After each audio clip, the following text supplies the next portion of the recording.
ICC champions trophy के schedule का ऐलान मजीद ताखीर का शिकार हो गया। आईसीसी ने ताहाल भारत की आमद के हवाले से पाकिस्तानी खत का कोई जवाब नहीं दिया।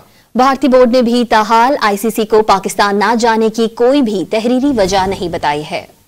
आईसीसी चैंपियंस ट्रॉफी का शेड्यूल ताखीर का शिकार है। भारतीय हठधर्मी की वजह से क्रिकेट की आलमी कौंसिल भी मुश्किल में पड़ गई है। शेड्यूल आने पर चैंपियंस ट्रॉफी का मकाम कंफर्म होगा। पाकिस्तान हाइब्रिड मॉडल कबूल न करने के मौकफ पर सख्ती से कायम है, जबकि भारत पाकिस्तान न आने पर बजिद है। जराये के मुताबिक आईसीसी ने ताहाल पाकिस्तानी खत का कोई जवाब नहीं दिया। पीसीबी ने गुज़िश्ता हफ्ते आईसीसी को खत लिखा था, जिसमें भारतीय टीम के पाकिस्तान न आने की तहरीरी वजूहात मांगी थी। भारतीय बोर्ड ने ताहाल आईसीसी को पाकिस्तान न जाने की कोई भी तहरीरी वजह नहीं बताई। जराये का कहना है कि भारतीय क्रिकेट बोर्ड ने लॉबिंग के जरिए आईसीसी के साथ साथ दीगर बोर्ड मेंबरान पर भी असर और रसूख बढ़ाना शुरू कर दिया है। पीसीबी भी बैकडोर डिप्लोमेसी के जरिए दीगर बोर्ड मेंबरान से राब्ते में है। आईसीसी चैंपियंस ट्रॉफी के इनेकाद में 90 दिन से भी कम बाकी रह गए हैं, मगर ताहाल शेड्यूल का ऐलान न हो सका। जराये का कहना है कि आईसीसी हंगामी तौर पर बोर्ड मेंबरान की मीटिंग बुलाएगा। बोर्ड मेंबरान की मीटिंग में वोटिंग के जरिए आईसीसी चैंपियंस ट्रॉफी के वेन्यूज पर बातचीत की जाएगी।